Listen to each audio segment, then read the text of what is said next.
Hello. Good morning everyone. Available na po ang atong Divines Homemade Money. Ayan na po yung ano natin. 50 po per each isang box. Sa isang box. Ayan, mayroon tayong may balat. Ayun. Ayan, nandiyan na yung pangalan natin. Divines Homemade Money. Ayun. Yun. Nandito po ang atoang stick bread. Okay.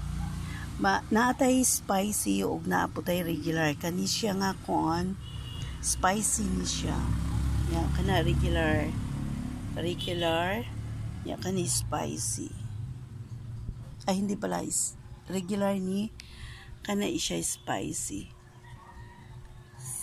So, come on and visit sa ako ang tindahan, guys.